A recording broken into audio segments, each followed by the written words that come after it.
This is Captain Chaudhary. Today I am going to talk about a very important part of the new Merchant Shipping Act, that is Part 9, Liability and Compensation. Now, if you see, this part has been given a lot of importance in the new Merchant Shipping Act. This is the only part which is divided in so many chapters. There are 5 chapters under it. We will look at the important regulations there under, but before that I want to talk about a very important regulation 116. Regulation 116 is in respect of regulatory requirement. It wants that the ship which are Indian ships and the ships which are the foreign ships which come to India, they must comply with the required regulatory requirements in respect of international conventions, treaties, agreements, etc. I consider this regulation as one of the very important, one of the most important regulations. Subject to such conditions as may be prescribed, any ship must comply with A. The Safety Convention, B. the Load Line Convention 1966, C. the Special Trade Passenger Ship Agreement 1971, D. the Convention on International Regulations for Preventing Collision at Sea 1972, E. the International Convention on Maritime Search and Rescue 1979, F. the Tonnage Measurement Convention 1969, G. the International Convention for Safe Containers 1972, and H. such other convention or agreement or treaty relating to the safety or security to which India is a party as may be notified by the central government. So as I said, we are going to deal with a very important part, that is Part 9, Liability and Compensation. There are 5 chapters. Actually, 3 of the chapters were there in the old Merchant Shipping Act under Liability and Compensation. That is in respect of CLC, LLMC and Front Convention. But in this chapter, new liability regime has been introduced, and also the sections in respect of collision which have originated from International Collision Convention 1910. They were actually under a separate chapter. Now they have been included here in the new Merchant Shipping Act under this Part 9, Liability and Compensation. So Chapter 1 is Collision, Accidents at Sea and Liability, Section 153 to 161. Chapter 2 is Limitation of Liability for Maritime Claims, 162 to 174. Chapter 3 is Civil Liability for Oil Pollution Damage, Section 175 to 195. Chapter 4 is Civil Liability for Bunker Oil Pollution Damage, Section 196 to 210. Chapter 5 is International Oil Pollution Compensation Fund, Section 211 to 222. So it is worth remembering that these 5 chapters under Liability and Compensation, they are covered from Section 153 to Section 222.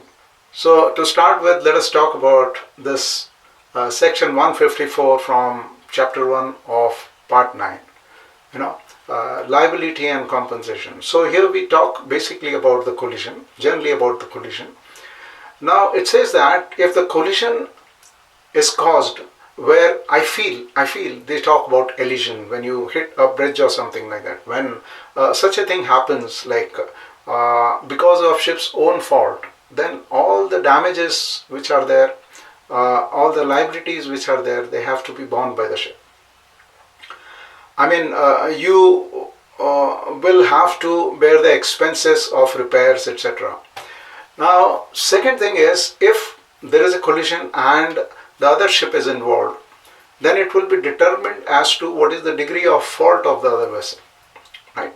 And the liability in each vessel, to cause the damage on the other vessel. For example, it may be damage to the ship, it may be damage to the cargo, it may be injury to the passengers or a person on board, or loss of life, or any damage to the property. The liability to fulfill the damage will be in the proportion of the individual fault.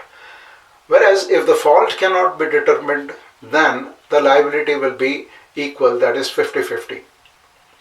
Now, this is in respect of collision.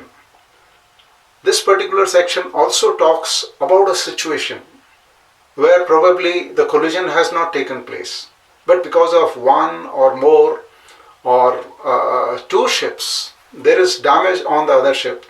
By damage, it is meant as damage to the ship, damage to the cargo, or injury to the passenger, or damage to the property.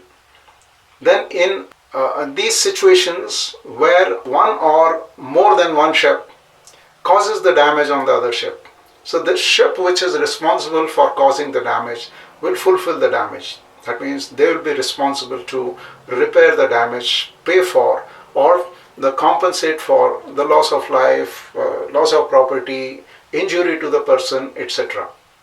So here the situation could be like, for example, a ship has not actually collided, but probably some minor explosion, etc. has happened on one ship, or the rope has parted, the polypropylene rope has deflected and hit the person on the other ship, or some kind of damage that is caused to the other ship is because of this ship.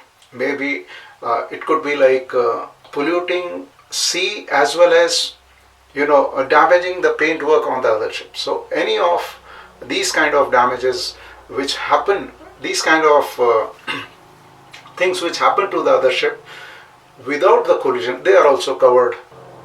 Section 158 is in respect of assistance or communication that is to be done with the ship that is collided. Now it says almost everything is same as the Merchant Shipping Act 1958, but it says that when these things are not done, whatever is required under this section, if these things are not done, it will not cause any presumption of liability on the master. The most important thing the master should do is, in case of collision, render the assistance. Most important is saving of the life, and for that it may be necessary to stand by the other vessel, because the moment collision takes place and there is gash on the other ship and you release yourself from that ship, that other ship can sometimes instantly sink. So these things should be checked. That means you have to observe a good seamanship. Saving the lives becomes most important thing, and these things come down from International Collision Convention 1910.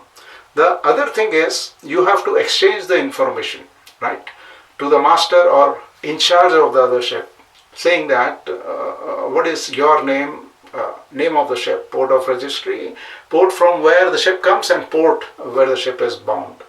Section 160 says that any Indian vessel or any other vessel in India, when damage is caused or there is an accident involving loss of life or injury to the person, or if the hull is damaged in such a way that the seaworthiness and efficiency of the ship is affected, or the machinery is damaged in such a way that the description that is in the certificate does not comply with the reality.